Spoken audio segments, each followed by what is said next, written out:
Hi, I'm Lisa Rosner here at Fonda in Tribeca. We are celebrating Hispanic Heritage Month, and we are here with chef owner of Fonda restaurants here in New York City, Roberto Santibáñez. Roberto, thank you for being here. Thank you for pronouncing my name. Yes, well, I try to do my best, and we are very excited for you to show us your signature guacamole. Yes. From where you're from, in Mexico? Yes. Okay, yes. tell us about what we're going to do here. Well, we are going to show you a couple of very important secrets for a successful guacamole. And one of them is that you need to use white onions, right? Not yellow onions skin, white onions, right? That's part of the very important, it's one of the important parts.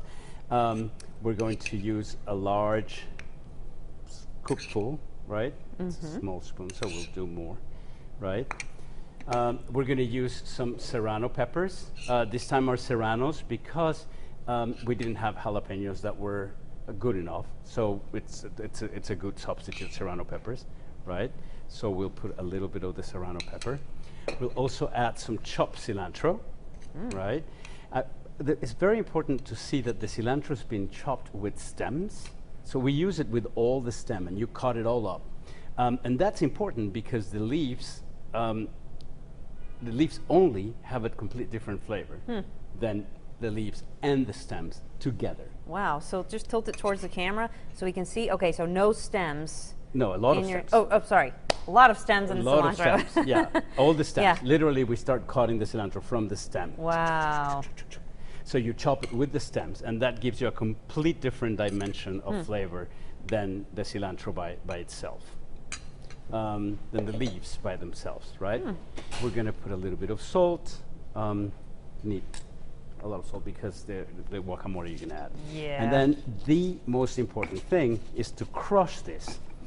If you don't have one of these, not everybody owns a lava rock mortar, right? So there's two things. It's very hard to do it on a regular mortar because it doesn't have the grip, right? So the wet ingredients inside that mortar are going to dance a lot, and they're not going to get ground up. So a fork and a wood board, and you crush things with the fork and on the wood board, and that's the way you can achieve the same thing we're going to achieve now, which is grinding this up into like a paste, right? That is going to then flavor the avocado. Wow. Right? So many guacamole mistakes I've made over the years that I'm realizing as I'm watching you do this. I usually just cut it all up and dump it in, but there is a science to but it. you see what you're creating here. It's an amazing paste of flavor, right? All this ground up onion, cilantro, chile, are going to make your guacamole very flavorful, very special. We're going to add a little bit of now we have more of a paste, right? Oh, yeah. So even if it's not perfectly pasty, but you have a nice paste, right? You're going to then add the avocado. You're going to make sure that the stem goes away, because there's nothing more horrible than finding a stem of the avocado in your guacamole, right? So we're going to cut. Oh, that is ready. That is a ripe avocado. It's beautiful. Nice. The pit, the stabbing of the pit, I don't know where it comes from. It's actually dangerous and not very good. When you take the pit with the tip of the knife, you use the skin as a lever a little bit, and then it goes up really easily. Oh, wow. Okay, I do the stabbing. You so I'm see? learning. Okay. And then you try to get rid of it in the trash can, and you can't, and it's just like a whole different. Yeah, no, that was a lot easier. Right.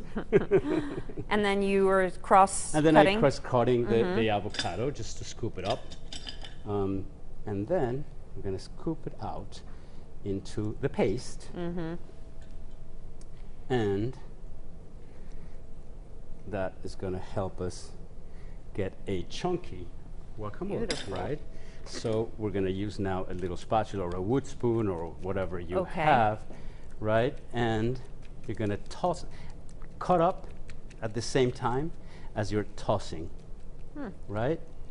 So all that beautiful juice from all the onions, the cilantro, and the chiles are now coating the pieces of avocado, right? So that actually creates that the flavor is right on top.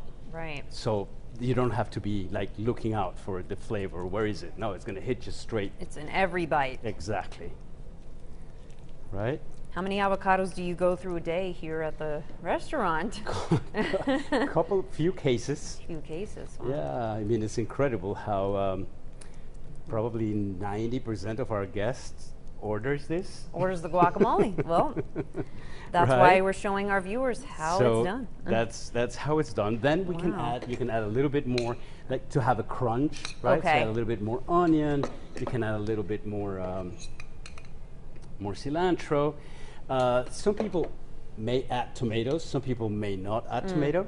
I do like a little bit of the tomato, but you add that at the end, right? Once you have your guacamole already made, and there you go.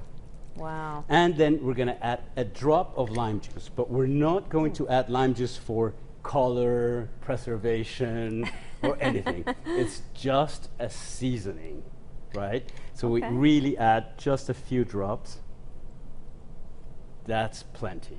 Okay. It's Otherwise, a it seasoning. overpowers. Otherwise, it's just like Yeah. horrible. And yeah, it's not going to turn that black, but it's going to turn black anyway. So people ask like, oh, what do I do with the guacamole? It's like, nothing. Do it last minute. That's all you need to do. Yep.